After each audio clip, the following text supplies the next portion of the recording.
సరే ఏంటి సార్ ఈ ఉమ్మడి నెల్లూరు జిల్లా, ఉమ్మడి ప్రకాశం జిల్లా జనసేన కమిటీలను రద్దు చేశారు. కారణం ఏంటంటారు? ఏంటి ఏం జరుగుతుంది అసలు అక్కడ? సార్ అక్కడ నెల్లూరు జిల్లా కమిటీని ఎస్పెషల్ గా చూసుకుంటే ఏ ఒక్కరు కూడా జనసేన పార్టీ జెండాని 2014 నుంచి మోసిన వ్యక్తులు కాదు సార్. 2014లో రాకుండా తర్వాత వాళ్ళందరూ కూడా ఒక రికమెండేషన్ మీద వచ్చిన క్యాండిడేట్లే జనసేన పార్టీకి ఒక జిల్లా ఇన్ఛార్జ్ కానివ్వండి, నియోజకవర్గం ఇన్ఛార్జ్ కానీ వీళ్ళంతా ఒక రికమెండేషన్ క్యాండిడేట్లు సార్. కాకపోతే పవన్ కళ్యాణ్ గతంలో చెప్పిన మాటలు, పవన్ కళ్యాణ్ తప్పు చేసినా కాలర్ పట్టుకోండి, అంత మీకు అలాంటి చట్టాలు తీసుకొస్తానని చెప్పాడు. బట్ గతంలో ఆ పార్టీలో ఉన్నప్పుడు నేను విమర్శించడం కూడా జరిగింది. ఈ నాయకుడు కరెక్ట్ కాదు, ఈ నాయకుడు చాలా అనేకమైనటువంటి తప్పులు చేస్తా పోతున్నారు అని చెప్పినప్పుడు గతంలో పవన్ కళ్యాణ్ డైరెక్ట్ గా అన్నాడు, నేను నియమించిన నాయకుల్ని ప్రశ్నించేదానికి మీరెవరు?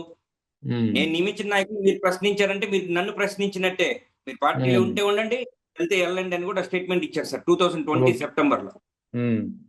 బట్ ఇప్పుడు నెల్లూరుని చూసుకుంటున్న వ్యక్తి పేరు వేములపాటి అజయ్ బాబు సార్. ఆయన వచ్చేసి స్వయాన నాగబాబు గారికి స్నేహితుడు, వాళ్ళ ఇంట్లో కుటుంబ సభ్యుడు లాంటి వ్యక్తి. నాగబాబు గారికి కుటుంబ సభ్యుడు లాంటి వ్యక్తి వేములపాటి అజయ్ బాబు. బట్ ఆయనకి వయసు ఒక 60 ఉంటాయి సార్, 60 ఏళ్ళు ఉంటాయి. బట్ ఇప్పుడు ఆయన చేసే చేష్టలన్నీ కూడా ఎట్లా ఉన్నాయంటే ఏదో 16-17 ఏళ్ళు టీనేజర్స్ చేసేటువంటి చిల్లర చేష్టాలు, అవన్నీ కూడా ఈ మధ్య బాగా దుమారం రేపుతుంది సార్. మెయిన్ కమిటీ రద్దు అయిపోవడానికి ముఖ్య కారణాల్లో ఇది ఒక కారణం అని నేను అనుకుంటున్నా. అదేంటంటే స్క్రీన్ షాట్స్ తో కొన్ని బయటకు వచ్చేసారు, అసభ్యకరమైనటువంటి ఫోటోలు. ఆయన ఇన్స్టాగ్రామ్ వాల్ మీద స్టేటస్ లో పెట్టుకున్నాడు సార్. అంటే దీనికి బట్టి ఏమనిపిస్తుంది, పవన్ కళ్యాణ్ గారి గుడుంబ మూవీస్ వారి గుడి వెనక నా స్వామి గుడిసేటి వేషాలు అన్నట్టుంది సార్ వీళ్ళ పని. ఒక బాధ్యత గల ఒక స్థాయిలో ఉండి ఆంధ్రప్రదేశ్ టిట్కో చైర్మన్ గా ఉన్నటువంటి వేములపాటి అజయ్ బాబు చేసినటువంటి చేష్టలు మెయిన్ ప్రధాన కారణం సార్ అక్కడ కమిటీలు రద్దు అవడానికి. రెండోది, ఆయనకి నచ్చిన వాళ్ళు, ఆయనకి డబ్బులు ఇచ్చిన వాళ్ళు, ఆయన్ని పోయిన వాళ్ళు మాత్రం కమిటీలో ఉంటారు. పార్టీతో కష్టపడ్డ వాళ్ళకి సంబంధం లేదు. పార్టీలో ఫస్ట్ నుంచి కష్టపడ్డోళ్ళు, లేదంటే జెండాలు మోసిన వాళ్ళు, వాళ్ళని ఎప్పుడో పక్కకు నెట్టేసి అయిపోయింది, వాళ్ళని దూరంగా కూడా పెట్టేశారు. ఇప్పుడు వీళ్ళు వచ్చి అక్కడ రాజ్యం వెళ్తుండేది ఎవరు? మొత్తం రికమెండేషన్ క్యాండిడేట్లు. ఇటువంటి పరిస్థితులు చాలా దారుణంగా ఉంది సార్. నిన్నైతే నెల్లూరులో చాలా దగ్గర ఈ జనసేన పార్టీ సంబంధించిన వాళ్ళందరూ కూడా మంచి హ్యాపీగా సంబరాలు చేసుకున్నారు సార్ కమిటీ రద్దు అయిపోవడం. మీకు వేములపాటి అజయ్ బాబు గారి ఆ స్క్రీన్ షాట్ ఫోటోలు కూడా మీకు పంపిస్తాను సార్, మొత్తం చూడండి. ఫోటోస్ లో ఆ అమ్మాయి ఎవరు, ఆ ఫోటోస్ లో ఉండే అమ్మాయి ఎవరు అంటే ఆత్మకూరు నియోజకవర్గంలో ఇటీవల వీళ్ళు గొడవ కూడా జనసేన మధ్యలో గొడవ ఒకటి జరిగింది, మీకు ఐడియా ఉంటే ఉంటుంది సార్. సభ్యత్వ వాళ్ళ దగ్గర కొట్టుకున్నారు.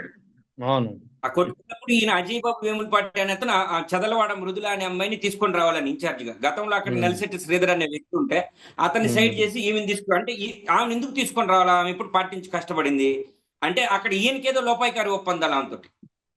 అటువంటి ఒప్పందాలతో గుసగుసలాడే టైంలో ఈ స్టేటస్ ఎప్పుడైతే బయటకు వచ్చిందో అందరికి ఒక కన్ఫర్మ్ అయింది సార్, ఇతను చాలా ఒక రకంగా చెప్పండి చిల్లర చేస్తారు.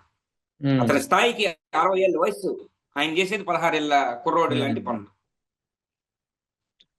ఇంక నెల్లూరు సిటీ నియోజకవర్గానికి వస్తే కూడా సార్, సిటీ కానీ తర్వాత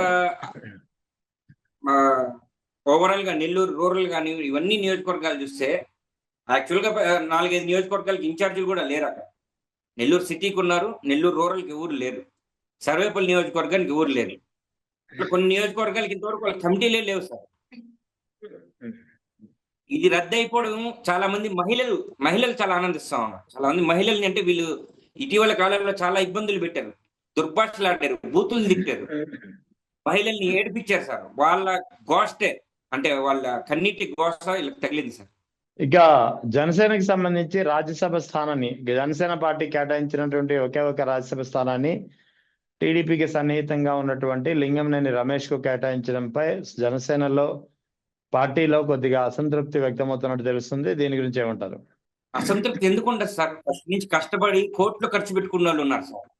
కోట్లు అది బయటికి ఎవరు తెలియకపోవచ్చు కానీ సార్, ఇప్పుడు వైఎస్ఆర్సీపీ పార్టీలో మా పార్టీలకు ఉంటున్న పోతిని మహేష్ గారు, అతను దాదాపు 40 కోట్లు ఖర్చు పెట్టుకున్నాడు సార్. జనసేన పార్టీకి 40 కోట్లు ఖర్చు పెట్టాడు అతను. మొత్తం అతని నియోజకవర్గంలో తిరిగి లాస్ట్ కి ఎమ్మెల్యే టికెట్ కూడా ఇవ్వలేదు సార్. ఖచ్చితంగా ఎవరికైనా బాధ ఉంటుంది కదా. కష్టపడడం ఒకటి, పార్టీ తరపున స్టాండ్ తీసుకొని మాట్లాడడం ఒకటి, మళ్ళీ ఆస్తులు అమ్ముకొని ఖర్చు పెట్టడం ఒకటి. ఇట్లా చూస్తే 100 మంది ఉన్నారు ఖర్చు పెట్టుకుని తిరిగే వాళ్ళు. వాళ్ళని కాదని చెప్పి కేవలం పవన్ కళ్యాణ్ అనే వ్యక్తికి మాత్రమే ఆయనకు ఒక్కడికి పర్సనల్ గా లబ్ధి చేకూరింది. ఎవరి ద్వారా? ఈ లింగంనేని రమేష్ గారి ద్వారా ఆయనకి పర్సనల్ గా లబ్ధి చేకూరింది. విజయవాడలో ఉన్నటువంటి ఆయన ఇల్లు ఆడుకోవడం, లేదంటే ఆయనకి ఏదైనా పర్సనల్ గా డబ్బులు ఇవ్వడం, ఇట్లాంటి కేవలం అటువంటి కారణాల చేతనే ఈ రోజు ఆయనకి రాజ్యసభ పదవి ఇవ్వడం జరిగింది సార్. దీంట్లో కింద స్థాయి నుంచి పై స్థాయి వరకు ప్రతి ఒక్కరికి కూడా ఇంక మనం కష్టపడాల్సిన అవసరం లేదు. మనం ఈ పార్టీలో ఎంత కష్టపడ్డా చివరికి మనం జెండా కూలీలాగా మిగిలిపోతాం తప్ప మనకి ఎటువంటి పదవులు రావు అనేది జనసేన పార్టీలో కింద స్థాయిలో నుంచి వస్తున్నట్టు ఆలోచన సార్. ఇంకా చెప్తే ఇప్పుడు స్థానిక సంస్థ ఎన్నికలు కానీ ఒకవేళ దగ్గర వచ్చేటప్పుడు చాలా మంది ఎవరైతే ఆశిస్తున్నారో, టికెట్ ఆశిస్తున్నారో, బీఫామ్లు తీసుకోవాలని ఎదురు చూస్తున్నారో, వాళ్ళకి గనక బీఫామ్లు రాకపోతే పార్టీని వదిలిపెట్టి వెళ్ళిపోవడానికి లక్షల మంది సిద్ధంగా ఉన్నారు. ఆ పార్టీలో వీళ్ళు చెప్పారు కదా దాదాపు 15 లక్షల సభ్యత్వాలని. అట్లాంటి 15 లక్షల్లో దాదాపు 5 లక్షల నుంచి 10 లక్షల మంది పరారయ్యేదానికి సిద్ధంగా ఉన్నారు. ఎవరైనా కష్టపడేది ఒక ప్రతిఫలం కోసం కష్టపడతారు. ప్రతిఫలం అంటే డబ్బు కాదు సార్, గౌరవం, ఒక హోదా, లేదంటే అట్లీస్ట్ ఒక రెస్పెక్ట్. అవి ఏమీ లేనటువంటి పార్టీ జనసేన పార్టీ. ఆ జనసేన పార్టీకే రెస్పెక్ట్ లేదు. ఇప్పుడు లింగంనేని రమేష్ గారి గురించి చెప్పాలంటే సార్, ఇప్పుడు నేను ఇది చంద్రబాబు నాయుడు గారి ఆదేశాలతో కేవలం ఇది పేరుకి మాత్రం జనసేన పార్టీ సింబల్ ఉంటుంది తప్ప ఆయన అక్కడంతా తెలుగుదేశం పార్టీ గురించే ఆయన రేపు రిప్రజెంటేషన్ ఇవ్వబోతున్నారు సార్. ఇది మాత్రం 100% గ్యారంటీ. ఎందుకంటే చంద్రబాబు నాయుడు గారికి ఇటు పర్సనల్ గా పవన్ కళ్యాణ్ గారికి పర్సనల్ గా కలిసి వచ్చే అంశం లింగంనేని రమేష్ గారు. అంతేగాని పార్టీకి కాదు సార్, పార్టీకి కాదు, వాళ్ళ వ్యక్తిగత లాభాల కోసం ఇచ్చినటువంటి పదవి.